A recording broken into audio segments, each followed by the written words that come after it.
Seja muito bem-vindo, seja muito bem-vinda a mais um vídeo aqui no meu canal, em que eu falo sobre estratégias para você levar quem você ama a parar de beber. Meu nome é Vitor Blasius, eu sou médico psiquiatra e o vídeo de hoje é mais um vídeo da série Pergunta pro Vitor, em que eu respondo perguntas ao vivo da minha audiência. Atualmente essa série tem acontecido de segunda a sexta ao meio-dia, horário de Brasília, no meu Instagram, meu Facebook, no YouTube. Então se você quiser trazer sua pergunta, venha comparecer ao vivo para eu responder para você. Olha, a Lilian, pergunta da Lilian. É uma pergunta ou é um relato, né?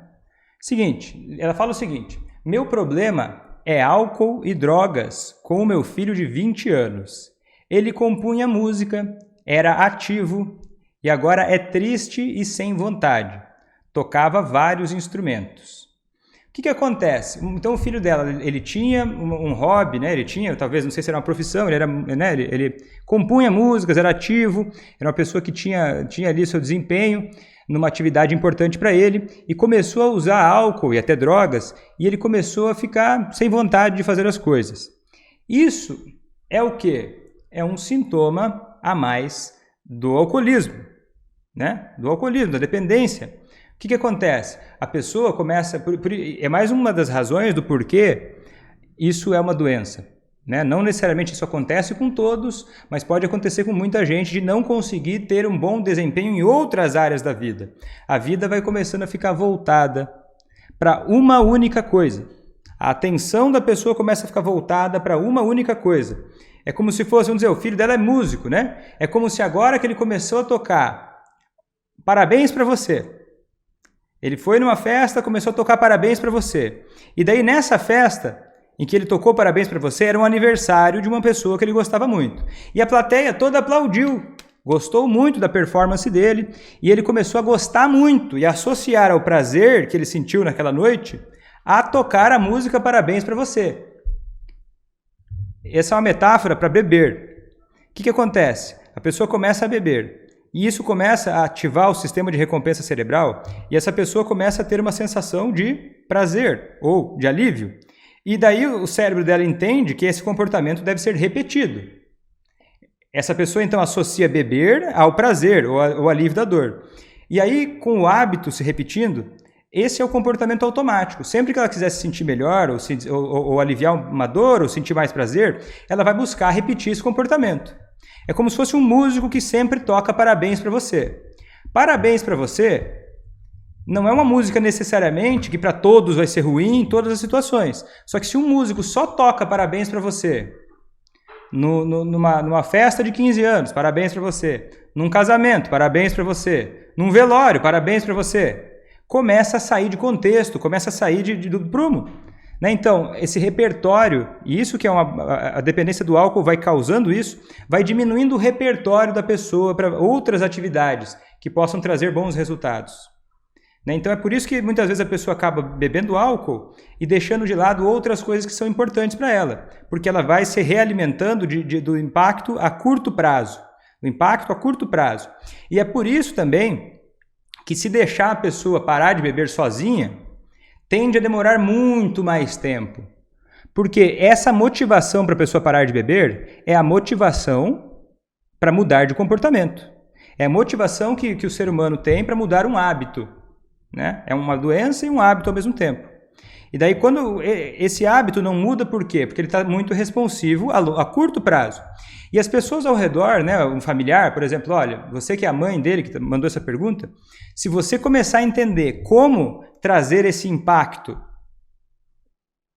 para o dia a dia, para tornar a vida mais atraente na sobriedade e menos atraente bebendo, né? E não causando resistência no meio do caminho, com algumas habilidades de comunicação, isso tende a acelerar muito a recuperação dessa pessoa, a vontade dela de parar de beber, com pequenas atitudes simples do dia a dia. Pequenas atitudes simples do dia a dia. Ok, ele está triste agora, não toca mais os instrumentos dele. Mas assim, como é que... Daí a gente vai parar para pensar. Não é isso que eu estou dizendo é uma metodologia, né? A metodologia ACA, né? que eu trago aqui para vocês, é o que eu estudei, é o que eu vejo funcionar. E ela não são regras definitivas para todos. Ela é muito mais um fundamento de entender como o comportamento de beber ele se reforça, porque ele só segue ocorrendo, porque ele é reforçado em algum nível, e como entender também como esse comportamento de ficar sóbrio pode ser reforçado, sem reforçar o comportamento de beber e sem causar mais resistência. E aí, nessa lógica, para te exemplificar isso, né? É a lógica que é o importante, mas o exemplo só ilustra um pedaço da lógica. É você entender, por exemplo, como é que ele continua bebendo e continua talvez até usando drogas e isso tem um certo equilíbrio nisso. Como é que esse equilíbrio se estabelece? Por mais que ele fica triste, por mais que ele perdeu coisas da vida dele, esse equilíbrio ainda está estabelecido. Porque se não tivesse estabelecido, ele estaria dedicado, ele estaria motivado a parar de beber. Como é que esse equilíbrio? Daí é um trabalho de realmente examinar. Examinar o quê? Examinar várias áreas da vida. Como é que é o dinheiro dele? Como é que ele consegue dinheiro? Como é que sobra dinheiro para beber e usar drogas? Como é que as pessoas de casa, como é que você lida com ele quando ele está sóbrio? Como é que você lida com ele quando ele está bebendo? Será que você está recompensando mais sobre o alcoolismo do que a sobriedade? Será que na hora de conversar com ele você não acaba usando elementos do diálogo que estão criando mais resistência e rebeldia ainda? Porque as suas atitudes trazem um impacto muito importante na pessoa que você ama que bebe demais. Mesmo que você não saiba, mesmo que você não queira, elas causam um impacto muito importante, que pode tanto incentivar o alcoolismo, sem querer, mesmo que você brigue com essa pessoa, fica enchendo o saco dele o tempo todo, não quero que ele beba, já falei 1000 vezes. Ficar falando 1000 vezes que a pessoa tem que parar de beber não é uma alternativa muito eficaz, né? Não costuma ser eficaz por natureza, por exemplo, né?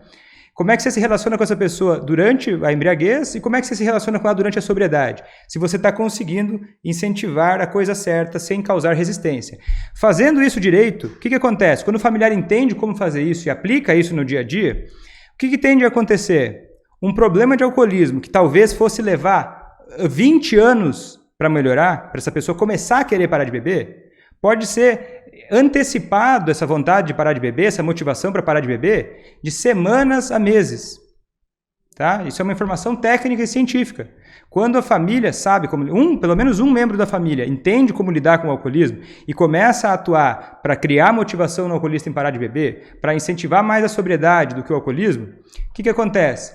A tendência é transformar 20 anos em poucas semanas ou meses, para essa pessoa querer parar de beber e daí se dedicar a parar de beber e fazer tudo o que for necessário para se manter sóbrio e conseguir coisas que a vida sóbria traz. Seguinte, olha só, uma outra pergunta que fizeram. Você, Vitor, quando ele passa 3 dias fora de casa, ofendido por algo que eu falei, o que isso significa? O que eu faço com isso? Eu não sei se é esposo, se é um filho, eu acho que é esposo, vamos imaginar que é o esposo, né? Ela não especificou quem é. Falou assim, ele passa 3 dias fora de casa, ofendido por algo que eu falei. Olha, se uma pessoa tem alcoolismo, né, algumas coisas a gente já pode suspeitar pela natureza do alcoolismo. Se ela tem um alcoolismo ativo, se ela tem bebido demais ainda, não tem se dedicado a parar de beber, não tem ficado mais tempo sóbrio, a gente já pode presumir que para essa pessoa vai ser difícil, em algum grau, pode ser que isso aconteça, né? É comum que isso aconteça, que para essa pessoa lidar com os sentimentos seja difícil.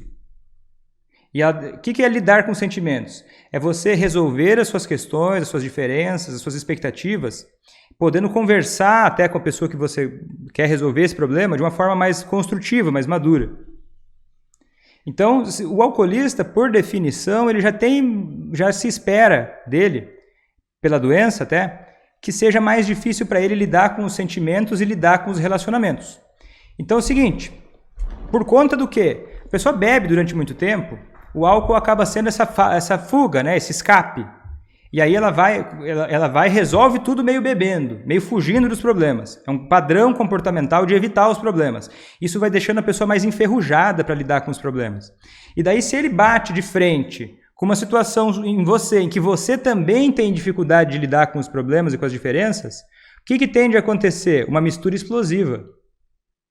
Uma mistura explosiva, em que a dificuldade sua de falar com ele, de ouvir ele, misturada com a dificuldade do alcoolismo, tende a criar um desentendimento muito maior com uma coisa bem pequena.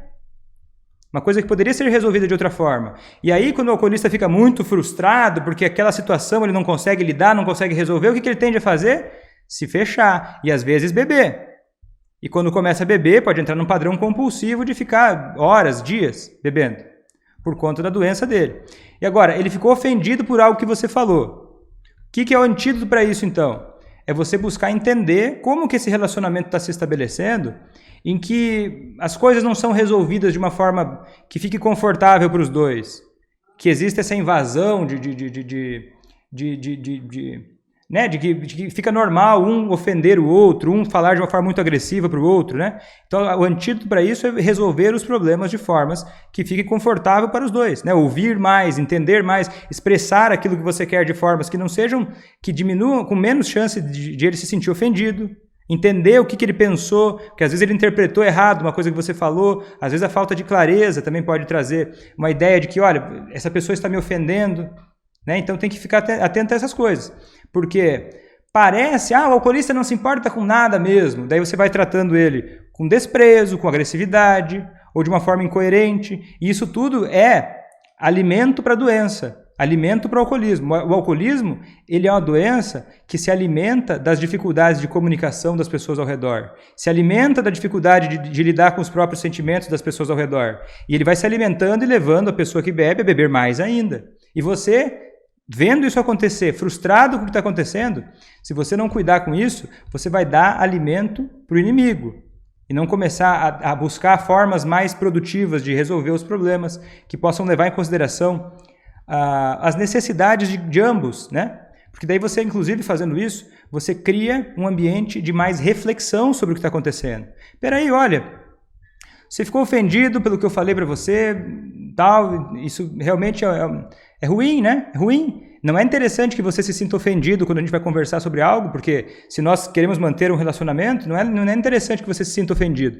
Então, assuma a responsabilidade parcial pelo impacto daquilo que você fala. E convide para conversar. Olha, realmente foi chato, foi desagradável, né? Eu não gostaria que tivesse causado essa reação em você. Vamos conversar para ver como é que a gente poderia resolver isso de uma outra forma, né? Eu estou disposta e aberta aqui a entender e ouvir como você se sente e a conseguir me relacionar com você de uma forma melhor. É isso que eu estou buscando para mim. E isso já vai abrindo caminho para falar sobre várias coisas e, acima de tudo, e no final das contas, vai sempre acabar em falar sobre parar de beber. Se ele apronta no dia que bebe, no outro dia, eu posso ficar com raiva dele? Olha só que interessante essa pergunta, ela é muito boa. Obrigado pela pergunta. Se ele apronta no dia que bebe e no outro dia eu posso ficar com raiva dele? Primeira coisa que é importante ficar clara, né? O que é aprontar?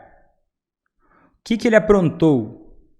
Como assim aprontou? Porque às vezes ele faz algo que te desagrada, que não necessariamente é uma ofensa pessoal.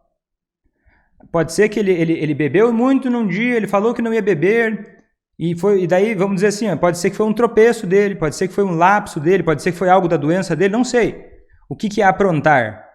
Mas mesmo assim, não importa tanto assim, em relação à segunda questão da pergunta, que é o seguinte: ele aprontou um dia, eu acho, não gostei do que ele fez um dia, não sei bem o que é, de qualquer forma, não importa tanto. Agora, eu posso ficar com raiva dele? Claro que pode. Os sentimentos eles não são para serem permitidos ou proibidos. Os sentimentos eles são sensações que nós temos, eles mostram para a gente, eles são derivados da nossa interpretação do que aconteceu. Se alguém age de uma forma que eu não gostei e eu começo a pensar que essa pessoa, por exemplo, ele não se importa comigo, ele faz tudo errado, poxa, ele não me respeita. Se eu começar a pensar isso a respeito do que essa pessoa fez, você pode sentir raiva. Só que a raiva não vem pelo que a pessoa faz. Ela vem de acordo com a sua interpretação do que está acontecendo. Então é claro que não é uma questão de poder ou não ficar com raiva. É só para você perceber, olha, eu posso ter raiva, e se eu estou tendo raiva, isso é um sinal de que eu estou pensando algo que me traz raiva. Eu estou entendendo essa situação de uma forma que me traz raiva. Agora, como é que você quer resolver essa situação? Sentir raiva pode fazer com que você tenha um certo impulso de ação para agir agressivamente, para agir com desprezo, para agir com agressividade. Aí você vai parar e vai pensar, agir com agressividade, com desprezo nessa situação, vai aumentar as chances de eu ter aquilo que eu preciso, que eu quero? Ou não? Qual seria a minha atitude perante o que está acontecendo que vai aumentar as chances de eu conseguir aquilo que eu quero? Porque a raiva é um sentimento que vem de uma insatisfação, né? Eu não estou satisfeito com algo, eu começo a entender que essa pessoa que não me satisfez é o meu inimigo, de alguma forma, e aí você começa a pensar, poxa, talvez comece a vir pensamento sobre vingança. Só que é interessante, se você quiser quebrar esse ciclo e não ficar presa nisso, é você pensar qual seria a forma de agir que traria mais resultado de acordo com a pessoa que eu quero ser e com as coisas que eu quero ter. Porque aí você começa a dizer, olha, ter raiva, isso me dá o direito de fazer o que eu quiser? Não necessariamente, né? Aqui é uma questão de proibir ou dar direito. Você agir como você age, você começar a agir com desprezo, com agressividade, vai trazer os resultados que você deseja? Aí a gente começa a enxergar o valor do controle emocional próprio.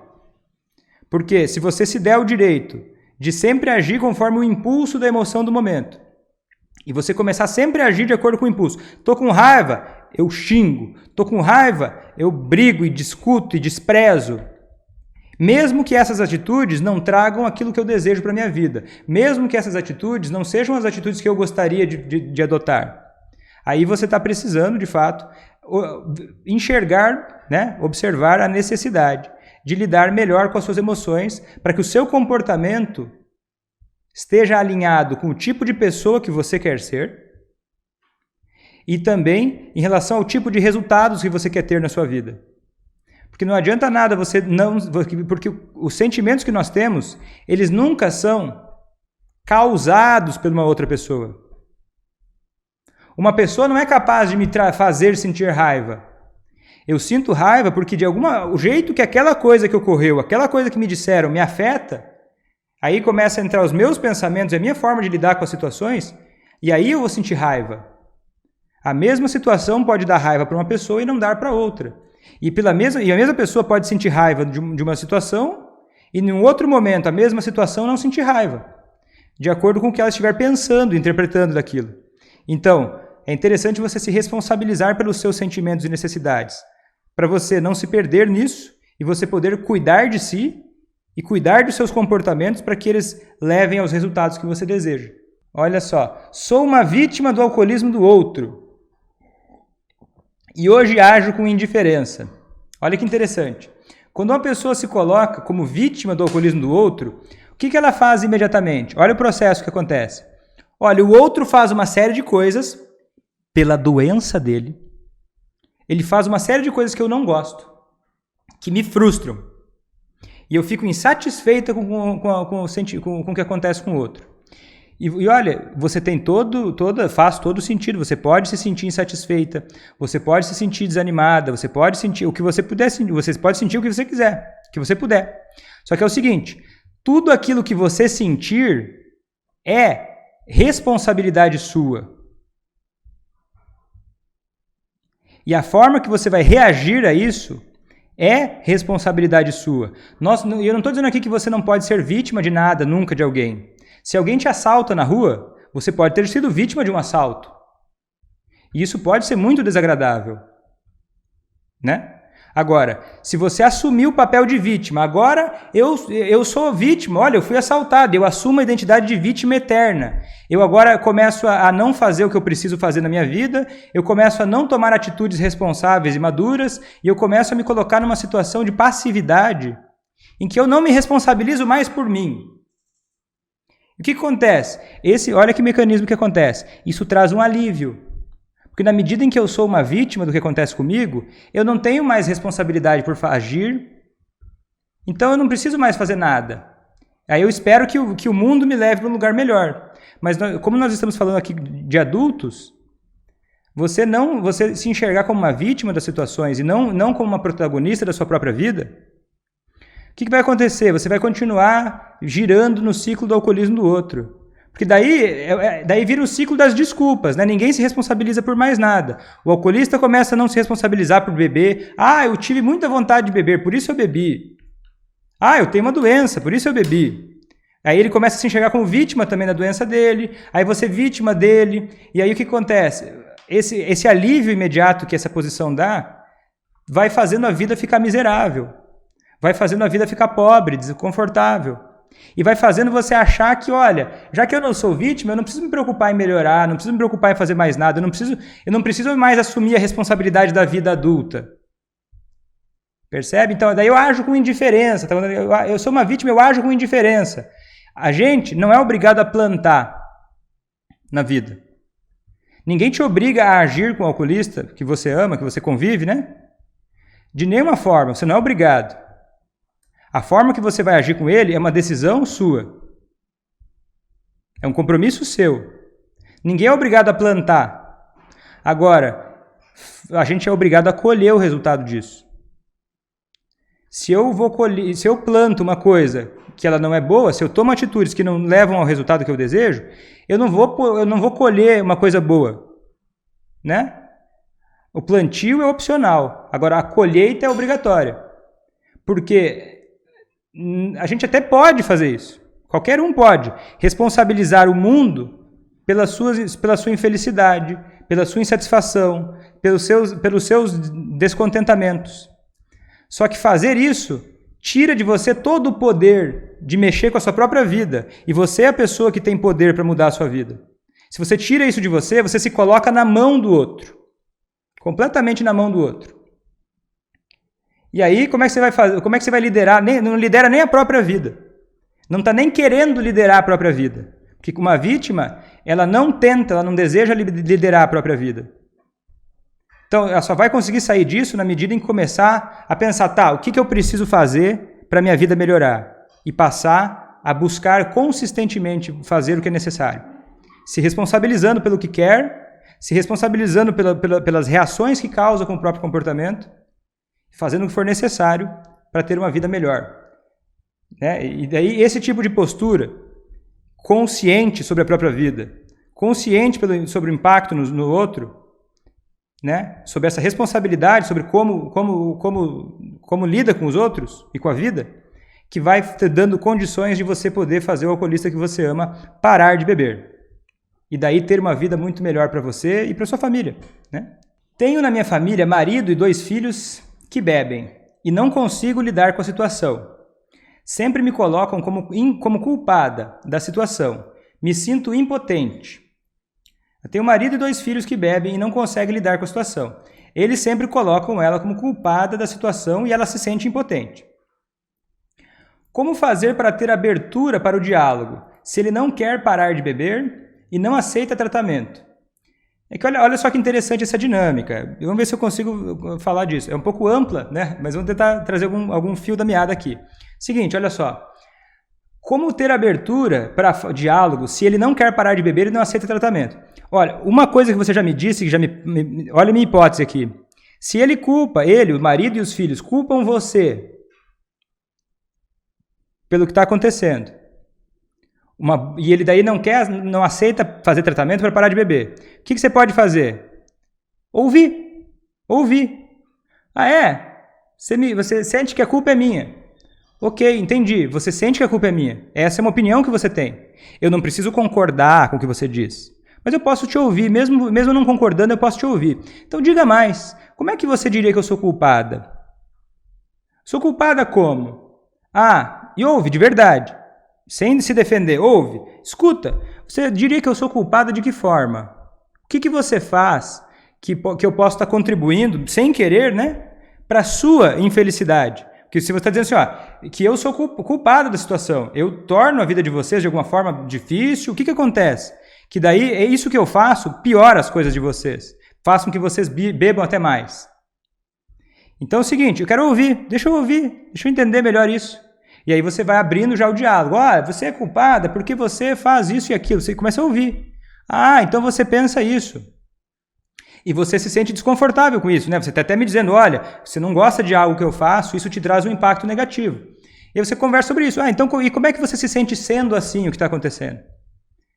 Né? Você está falando que, olha, você não gosta quando eu faço determinada coisa e você acha que quando eu faço isso, eu pioro as coisas para você. Então, eu me abro para ouvir isso e para tentar entender se eu posso colaborar de uma forma que facilite você mudar, né? Porque, na medida que eu entendo que você está querendo isso, né? Você está me dizendo, olha, que eu sou culpada. Então, você está me dizendo, olha, existe um problema, né? Por definição, se tem um culpado, existe um problema. Então, vamos falar sobre esse problema. E sobre formas que nós podemos pensar sobre como resolver esse problema. Eu estou disposta aqui. Estou disposta, estou ouvindo. E você prova isso ouvindo. Ouvindo, não necessariamente concordando, mas ouvindo. Vamos ouvir. Deixa eu te ouvir, como é que é? Você acha que eu sou culpada? E aí, como é que você gostaria que as coisas fossem? Como é que isso te afeta? E como é que você gostaria de resolver? E vai ouvindo e vai perguntando, dividindo a responsabilidade. Dividindo. Eu estou aqui, não estou me isentando. Eu sei que eu sou uma pessoa que causa impacto em você, você causa impacto em mim também. Então vamos ver como é que a gente pode buscar uma forma de nós dois, né, nós três, ou nós como uma família, nos sentirmos melhor, sermos mais vitoriosos na vida e conseguirmos um convívio familiar melhor para todos nós. E aí aos poucos você vai quebrando essas barreiras. Porque está me culpando. Beleza, então deixa eu te ouvir. Deixa eu te ouvir. Você acha isso? Você pensa isso? Então deixa eu entender melhor como é que você pensa, como é que você gostaria que fosse. E aí esteja aberta de verdade. Na medida em que você ouvir e aquilo fizer sentido para você, não, verdade, isso que eu faço não é interessante. E aí você começa a tirar essa desculpa.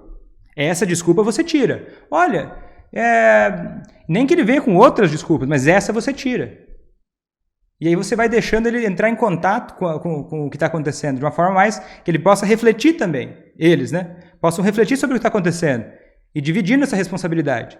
E assim vai começando a crescer a consciência sobre o que está acontecendo neles também. E aí fica muito mais fácil convidar, se for necessário, para um tratamento. Olha, não estou mais cobrando e faço o possível para não falar sobre a bebida. Ele está mais carinhoso e não tem mais brigas. Tá. Fala que vai diminuir. Não bebe todos os dias. Só que não consegue.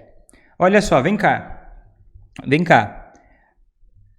Cobrar o outro e falar sobre a bebida pode causar alguma resistência em determinados cenários.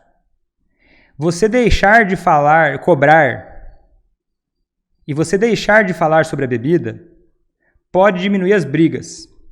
Mas a intenção não é só diminuir as brigas. A intenção não é diminuir o conflito, apagar ele, varrer ele para baixo do tapete. A intenção é resolver o conflito de uma forma produtiva. Você ir para um extremo, olha, vou evitar então o conflito, porque eu evitando o conflito ele vai parar de beber. Não vai, isso vai ser parcialmente verdade. Muito parcialmente verdade, porque você vai estar usando um elemento, né? Um elemento, olha, não estou criando mais resistência. Só que você pode falar sobre a bebida. Só que existe um jeito de falar sobre a bebida que não seja confrontativo. Você pode falar sobre os seus impactos com a bebida, você pode falar sobre as suas expectativas, sem necessariamente cobrar. Você não está ignorando o problema só para não ter mais brigas. Você está buscando uma forma estratégica, justamente de atacar a bebida. Porque quando você cobra e bate de frente, o mecanismo do alcoolismo ele começa a rebater de frente e fazer força contra. Agora, então, por isso você vai dar a volta para pegar ele pelos flancos. Você não vai ignorar o problema e parar de tentar buscar a solução. Você não vai simplesmente evitar de ter brigas. É que brigas não costumam ser maneiras boas de resolver nenhum problema. Raramente um problema vai ser resolvido de uma forma madura e consistente através de brigas, de picuinhas e de cobranças, na medida que a gente está falando até de adultos, né? Então, um bom primeiro passo é você não cobrar, não ficar enchendo o saco. Porque não é encher o saco, uma coisa é encher o saco. Falar, você nunca pode, eu não quero saber de você, eu quero que você pare de beber para ontem, não quero saber disso, e começar a ameaçar e ficar o tempo todo enchendo o saco. Falando sobre os males do álcool, entende? Uma coisa é isso. Outra coisa é você falar, olha, eu prefiro estar com você sóbrio, olha, nós temos formas diferentes de enxergar a bebida. Entende? você colocar o assunto de uma forma que seja, olha, eu não me sinto confortável com determinadas coisas. Não estou querendo aqui estar certo. Não estou querendo aqui dizer para você que eu tenho razão e a gente começar a discutir sobre isso. Não, eu estou dizendo como eu me sinto, estou dizendo aquilo que eu espero de você, aquilo que eu gostaria. E estou falando para você sobre quanto eu acho importante que nós dois possamos nos sentir bem na relação, né? E o quanto para mim é importante, e eu prefiro estar com você sóbrio, por exemplo. Tá? E aí tem todos, porque não causar mais resistência é uma coisa que é importante. Mas você pode não causar resistência não só quando você não fala sobre o álcool. Você pode não causar resistência quando você não julga, quando você não disputa pela razão. Você pode falar sobre o álcool sem julgar e sem disputar pela razão. Porque se você meramente, olha, agora eu estou tentando só não causar mais resistência, você vai estar usando um elemento positivo. Agora, o que causa o poder da transformação mesmo, o que faz ser tão poderoso quando a família aprende a lidar, é que ela aprende o mecanismo. Quando aprende as formas de falar diferentes, ela aprende a incentivar a sobriedade, não incentivar o alcoolismo. E aí você tem um arsenal de como, a estratégia de fato, para fazer essa pessoa que você ama querer parar de beber. Você pegar só um elemento da estratégia, é igual você pegar uma música. Tem uma música que eu adoro, Vitor. É uma música que eu adoro e eu vou pegar essa música, eu quero ouvir essa música para ver se eu gosto de ouvir ela. E aí você pega a música e escuta só a bateria. Só o som da bateria. Só o som da bateria não tem a melodia. Só o som da bateria não vai trazer todo o potencial daquela música. Então você só não aumentar a resistência da pessoa, né? Você não confrontar, não brigar, você vai estar usando um instrumento. Só que o que faz a música ser tão boa, ser tão interessante, é juntar os vários instrumentos. É assim que a música fica boa, quando você junta os instrumentos certos, do jeito certo, na hora certa, com o intervalo certo. Certo? Por isso que é importante você quer fazer aqui você parar de beber, você entender o mecanismo. Né? Como é que eu reuni essas informações, essa estratégia? Eu reuni isso num treinamento de habilidades. Né? Eu ensino, eu falo sobre ele aqui, eu falo sobre como é possível fazer aqui, e eu reuni todas as informações num treinamento de habilidades, que é o curso ACA, que no momento não tem inscrições abertas, tá? Eu abro poucas vezes ao ano, tem poucas turmas, em que eu faço realmente um treino de habilidades, é um curso mesmo, para o familiar treinar as habilidades e aprender a tocar os instrumentos do jeito certo, da hora certa, no intervalo certo, entendeu? Ele me diz que me deixa, mas não deixa a bebida. É o que está acontecendo, mas mesmo separados eu quero ajudá-lo. O que o alcoolista fala sobre o álcool, né, mesmo estando sóbrio ou embriagado, nem sempre é o que ele quer dizer, nem sempre é o que realmente está por trás disso.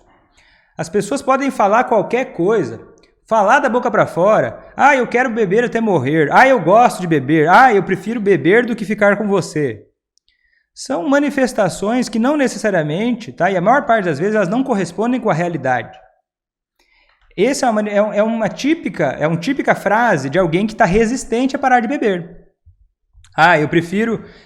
Eu deixo você, mas não deixo a bebida. E aí vai ter aquele balanço entre assim, como a qualidade da relação, o quanto esse alcoolismo está sendo incentivado. E essas coisas vão criando resistência no alcoolista, se elas não estão bem alinhadas. Né? Se você sempre fica, por exemplo, uma esposa ou uma mãe, um familiar, algum amigo, que fica sempre enchendo o saco do alcoolista, criando resistência nele. Não sabe como falar, não sabe como lidar com ele, vai criando resistência, vive dizendo assim, eu quero te ajudar, eu quero te ajudar, eu quero te ajudar. Mas, se você quisesse me ajudar, você aprenderia como falar comigo. Se você quisesse me ajudar mesmo, você entenderia melhor o meu problema e a minha doença. Ele pode não falar isso, mas é isso que está por trás, entendeu?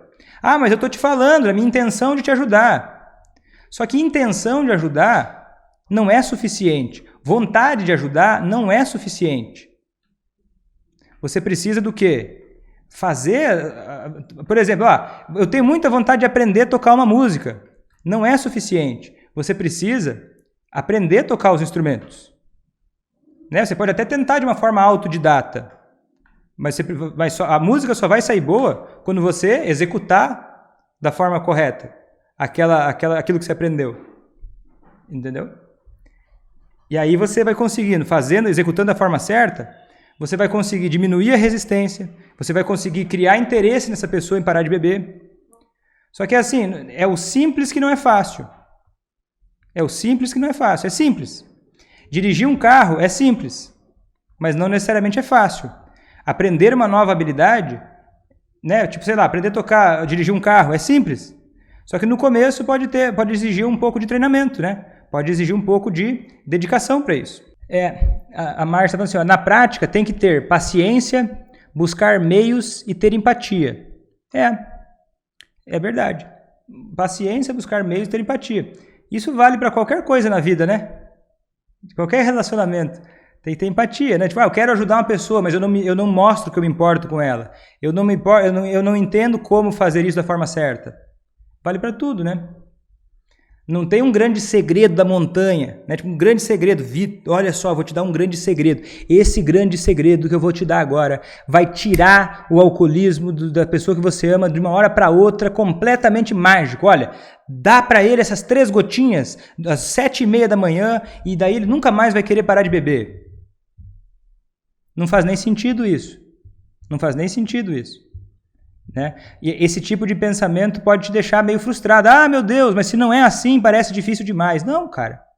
Não é. É tão difícil quanto qualquer outra habilidade que você vai aprender. E que depois que você aprende, fica mais natural, fica mais simples.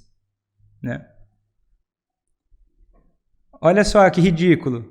Empatia para apanhar. Daí tem gente que torna isso ridículo, né? Empatia para apanhar. É que o conceito de empatia não é claro para todo mundo, né? É muito ridículo dizer a empatia para apanhar. Né? Daí torna o entendimento das coisas ridículo. É ridículo imaginar que tem empatia para apanhar. Mas mesmo quando uma pessoa está agindo de uma forma ridícula, uma pessoa, sei lá, você pode ter empatia pelo assaltante que te assalta na rua.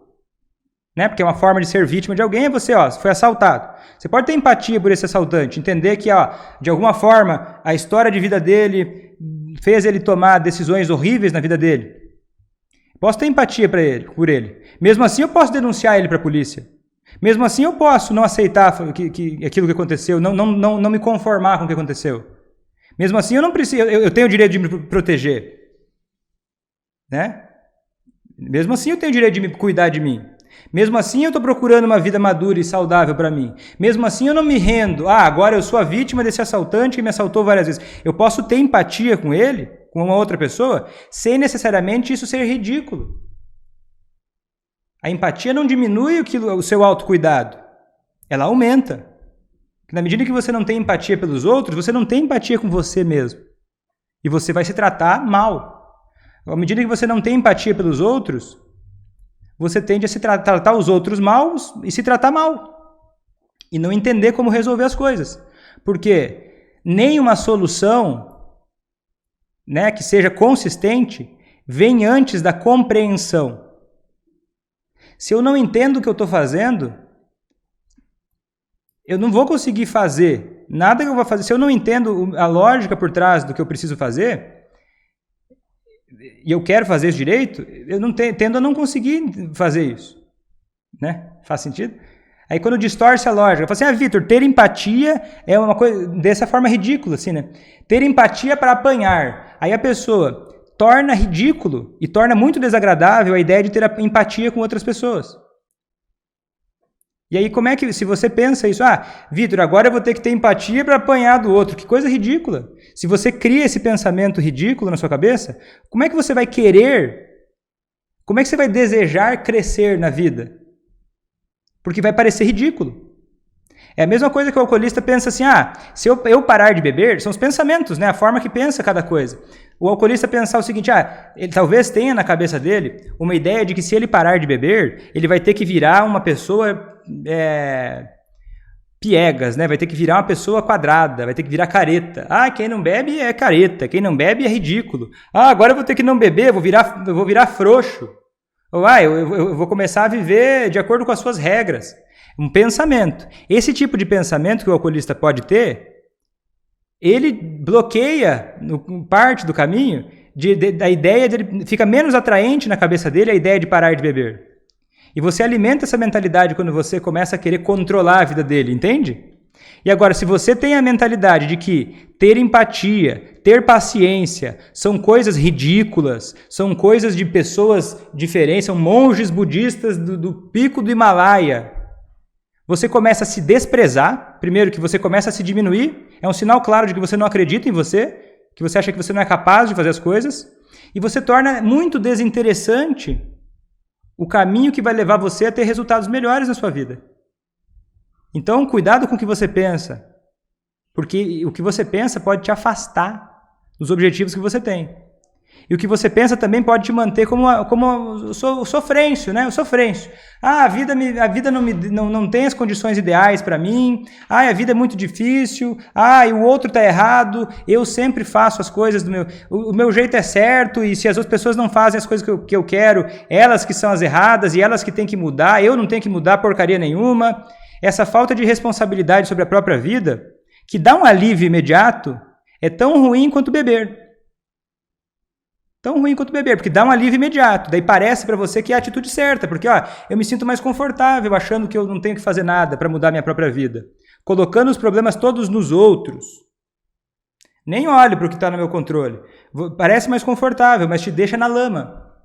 Te deixa na lama. Te deixa mal. E aí você vai se vitimizando. Porque beleza, se o assaltante te assaltou 10 vezes no mesmo ponto de ônibus, e toda vez, sexta-feira à noite, você vai naquele ponto de ônibus e você é assaltada pela mesma pessoa. E ele te avisa, fala, olha, semana que vem eu vou te assaltar aqui nesse ponto de ônibus, às 8 da noite, tá? E você continua indo para aquele ponto de ônibus sexta-feira às 8 da noite? Ah, Vitor, mas para ir para outro ponto de ônibus eu vou ter que andar 2 quilômetros.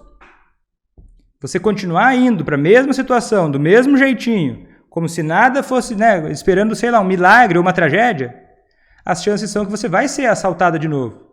Mas daí o conceito de vítima começa a ficar mais discutível, né? Ele começa a ficar mais discutível. Claro que o assaltante está errado de fazer isso.